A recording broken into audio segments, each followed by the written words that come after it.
السنه الداميه اللي كانت 2014، وهذا النص ديال سنه 2015 اكثر. الخطر موجود، وهنا كنميز بين الخطر موجود لانه كاين العديد من الاشخاص اللي هما حاملين التطرف وكيتسنى اللحظه باش يمكن يدوز الفعل. المغرب كاين اجماع على انه نموذج مستقر، ولكن في واحد المحيط اللي هو خطير جدا. ليبيا الاوضاع كتنزلق بواحد الشكل اللي هو كبير. تونس لاحظنا الضربات اللي كاينه، وإلا كانت ضربات أخرى غيكون الوضع أخطر. الجزائر الكل يعرف بأنها في واحد المرحلة على حافة الانفجار.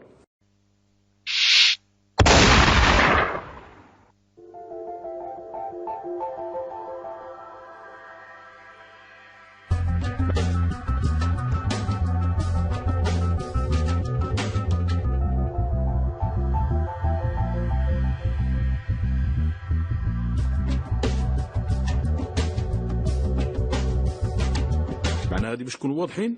شمال مالي كينزلق من جديد. واحد المسافه اللي هي عازله ما بين المغرب وموريتانيا، كاينه مسؤوليه ديال الموريتانيين وديال جبهه البوليزاريو عليها الان، اللي ممكن انه الجزائر تنقل لها التطرف. اذا الوضع خطير. المغرب هو مستقر باعتبار انه كاين شهادات من تقارير دوليه على الخبره الامنيه ديال المغرب اللي ولات مطلوبه. كاينه مساله ديال التاشيره هنا، تاشيره على الليبيين والسوريين.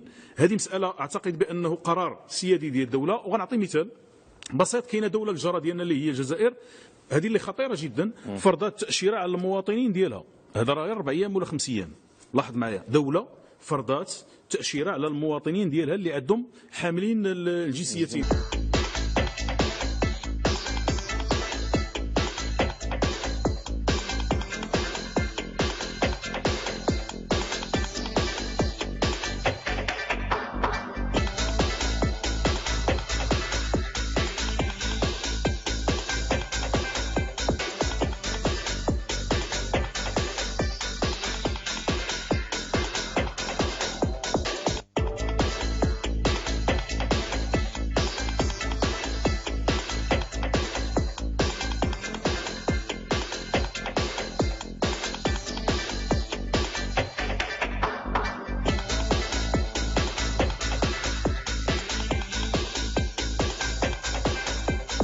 وقت اللي المغرب دار خطاب اللي كان خطاب ملكي ديال عيد العرش، اللي نادى بإدماج الجالية وإعطائها مزيد من الحقوق والإدماج ديالها والتمتع ديالها بالحقوق ديالها كلها.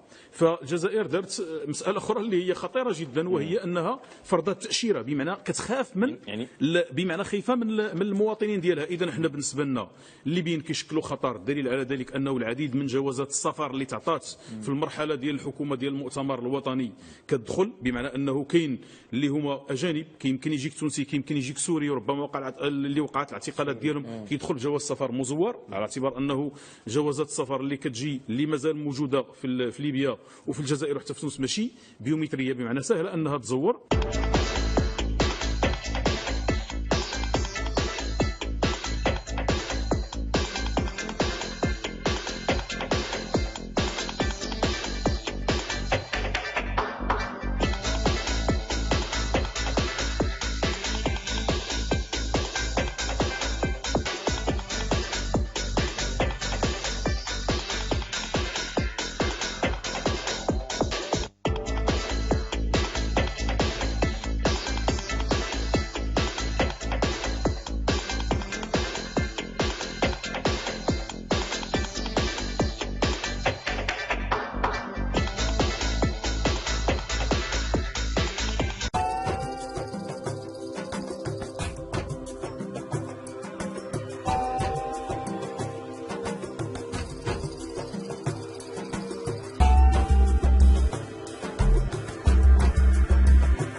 بالنسبه للسوريين كاين خطور اخر كتقبلهم كلاجئين، ولكن شنو هي الخطوره؟ اما كيجيك واحد اللي هو حامل للفكر المتطرف، وكاين الكثير منهم اللي جاي اما من طرف جبهه النصره او انه جاء، وكاين الجانب ديال الشيعه اللي هو اخطر.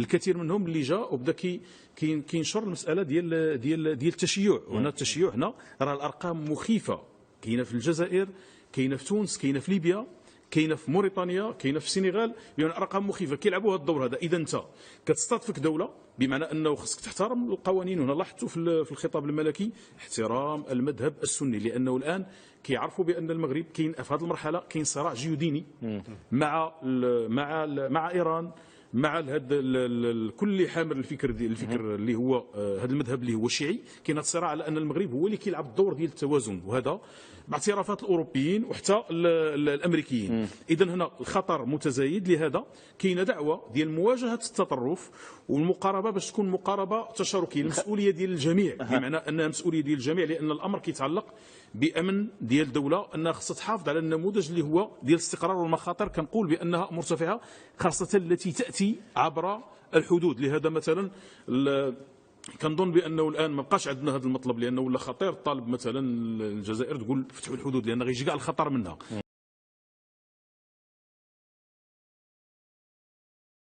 انا في نظري انه الحدود تبقى مسدوده، لانه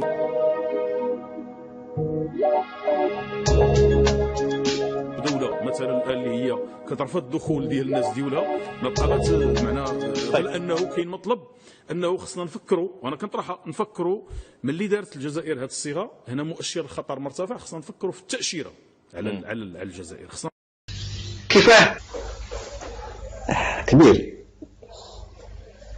خاطر اخويا انا لو كنت نسمع كمل هذه ما صعدت. علاش؟ لانه هذه مساله اللي هي